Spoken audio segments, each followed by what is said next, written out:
So now I will show you how to apply a shader onto the cache. First, you can create a shader and apply it to everything. So you can just assign it to the cache and tell the Alembic holder to take the to take the global shader, so to override everything. And obviously that's not really interesting, but it can be handy if you want to do some special passes, whatever. So everything use my shader. The thing you want to really do is to open the shader manager. So the shader manager will display everything inside the cache, the hierarchy and the shape, everything. So that one is quite simple, but you can have any complex hierarchy, no problem. So the concept behind this is that everything you apply on a group will get inherited from every group behind. So basically, if I am here, it will check what is applied directly on it. Then if it finds nothing, it will go one level upper, so everything that is applied on it. And if nothing, it will go one way upper, then one way upper to the roots. So it will get the first shader it finds on its way to the top, from the shape to the root of the cache. So that means that if I want to subdivide my little monkey here, I can select the root and tell him I want some subdivision. And you can see that the change reflects automatically on the shape. Every shape has a subtype of one inherited from the root. So now if I render that, you will see that my monkey is smooth. So for the shader, I can create a body shader, let's say. So I can select my shader and say that is my body shader. It will automatically reflect the change in the interface, and I apply it to the body. And you can see that automatically the body inherits that shader, body shape. So if I render, you can see that the body now have that shader. I can assign it and apply it to everything. So everything has a body shader. Obviously, I don't want that. I want my eye to be white.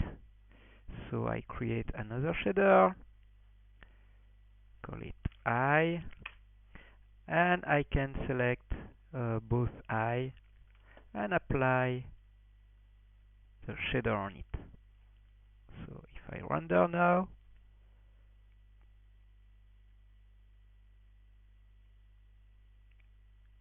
oh, of course, it's yellow because of the lighting. If I change the body to be more brownish,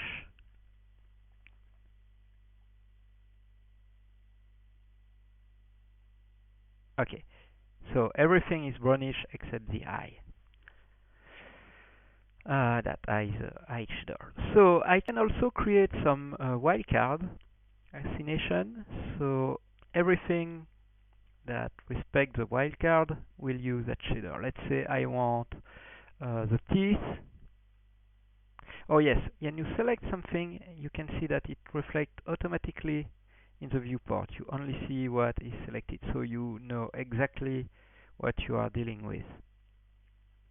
Of course, if I select the root, everything display, and it will try to color your viewport with a shader you create, or use some random color. So I will create a wildcard, and well, you type it as any wildcard system. So let's say this.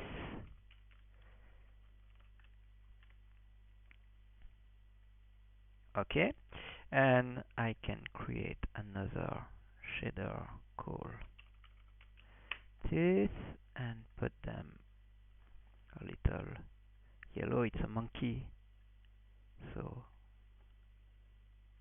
not whitey. Okay, and oh yes, you cannot see the teeth because they are inside the mouth. So let's see how I can hide the head.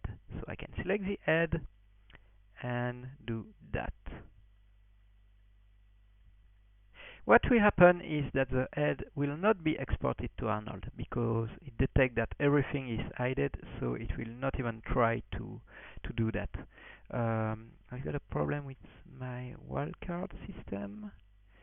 It can happen. It's still a work in progress for the wildcard system. I will redo it eventually, but um, oh yes, I know why. It's because something is applied to the body, so it will use the inherited shader before anything else. So I need to disassign the body before I can using see the wildcard. So yes, wildcard come after hierarchical shader. So maybe I will tweak that so it will use wildcard first, or well, I don't know what is better. But as you can see, the body has no body shader, the teeth using the wildcard as the teeth shader, the eye as the eye shader, and I can redisplay my monkey head, and I want the monkey head to have the body shader, and automatically it will reflect the change. So I can continue. I can create my clothes, and well, put them in blue. Okay, and clothes will go to, well, here I don't, the shot. Okay, but I can click again on the object to see what's in it. The tails has a body, and the eyebrow to, let's say, I won't create every shader for that example scene. Okay, so it's fully shaded, and now I will show you how to create a displacement shader. Because unlike Maya displacement shader with this tool, I'm not linked to any shading engine. So unlike Maya, I can create a displace, noise displace. So it will have a noise shader. Maya is always creating node everywhere. I'm still not used to the new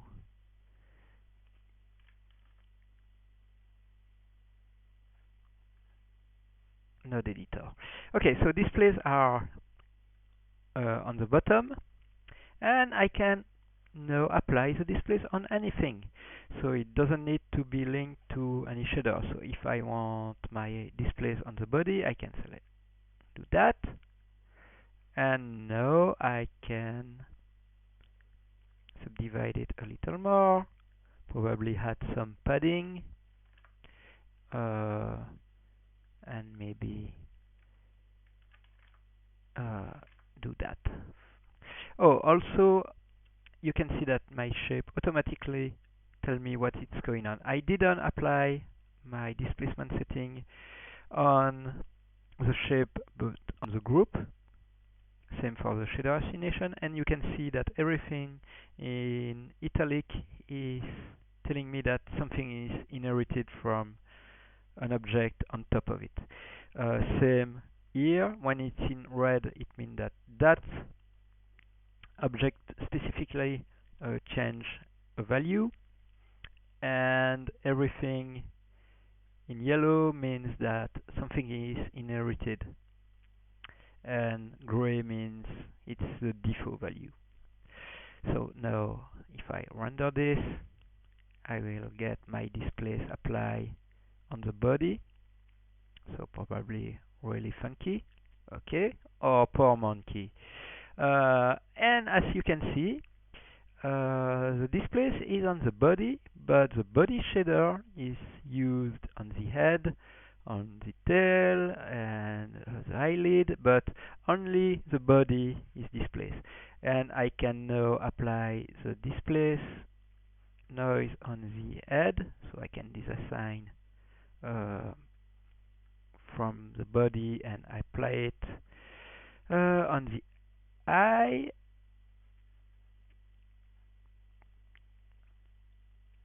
I don't need to create a new shading group and link the display shader in the eye. So obviously that one didn't add the displace padding, displace it. So you can also, of course, change every value correctly. It's just Arnold stuff. I will remove that, and let's say I will reapply it on the body. So next step is to show you what's behind the assignment system. If you select the cache, you can see that there is a lot of line, JSON line, telling that that shader applied to that hierarchy, that properties, that hierarchy has that properties, same for shader. And you can bake that into a file, and you can export all the Maya shader in an Alembic file. So you can do that by clicking the caches and going in the menu, export assignation on selected cache, and it's done. So basically now I have a JSON file with all the lines you just saw here. So now I can remove them. I can delete all my shader here. So if I do a render, you can see that nothing is happening anymore. And I can tell my holder to use a JSON file instead. So I will apply the Coco shader. So it will tell automatically to use a JSON file and to load the shader from that Alembic file. So the shader are baked.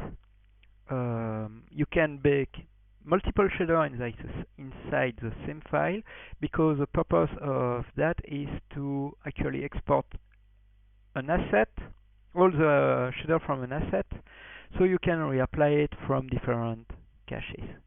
So if I render now, you can see that everything is back.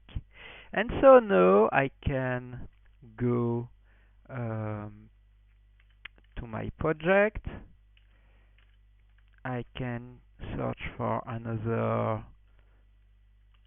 animation cache from the monkey, create an holder, load the file, and okay, here is my monkey. And if I render that one, nothing is in it. As you can see, motion blur is already handled correctly. I don't need to do anything. The motion blur, that's quite important, is inside the camera, not inside the render global, because the render global are actually telling how M2A will translate motion blur information to Arnold, but there is already exported inside the cache. So this one won't do anything, but instead you can go on your camera and change the shutter, and your cache will be correctly affected. Motion vector and vertex blur will be handled perfectly. So now I will tell my cache to use that. So you can, these are really simple scripts that you can check, and you can build your own tools to match your pipeline. So for example, we are using Shotgun, and when we are loading an animation file, it will automatically check from what asset it comes from, and so will load automatically the JSON and ABC file. And now you can see that everything is back, and I still have no shader inside my scene. Well, I have these two, but I can delete them. I won't do anything anymore. Everything is baked. That now I will show you that you can actually overwrite some of these stuff inside the scene. If you open the shader manager, you can see that everything that is coming from a file is in gray, and now it's in dark red when I've edited properties. So let's see that I don't want to, well, I want a matte of my eye, so I can select both eye and say, no, well, okay, that one and that one in black hole, matte, and I want the displace change on the body. I want twice as much. I can change these values, and automatically it will use the original value and add my modification on top of it. So I have a much bigger displace and black eye. All that is correct. I can also apply a different shader coming from my scene. So I can create a new one, and let's say I call it new shirt. Let's say that in that shot, the shirt will be red. And I can now apply that, and my shirt will be red. Well, of course, that means you have to recreate all the network if you do that way. But actually, you can load the Alembic file with all the shader on it, with a new node you will get ABC Maya shader, and you can use ABC path. You load that, and it will display every shader inside the Alembic cache. So let's say I want the clothes. Well, actually, for this shader, I did not. Okay, the body shader, I've changed the color, so automatically it will display my modification.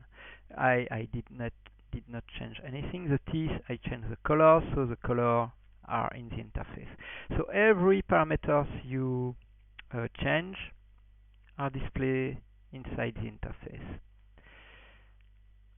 You can define what you want in the interface, but it's became a monolithic shader when every parameters you want to publish are inside the Maya interface.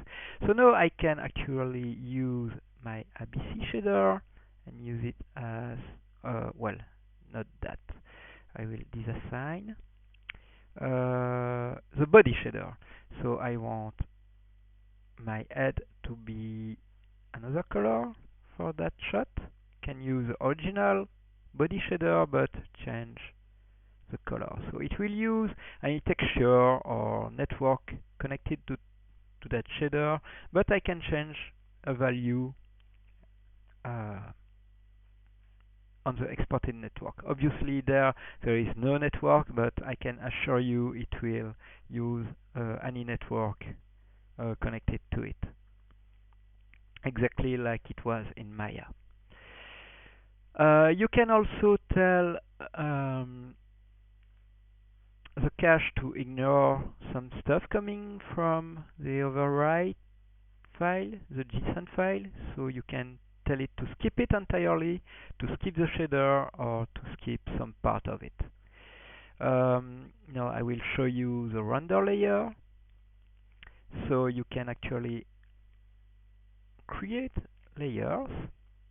Oh, I probably want to add my lighting to that layer. Okay, and on that layer I can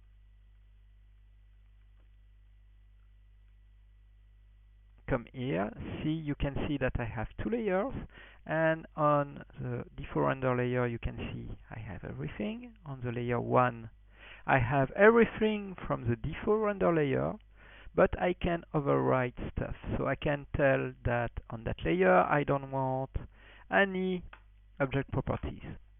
So it means that everything will have the same shader, but nothing will be smooth or displaced or uh, oh, sorry, I didn't actually checked the line.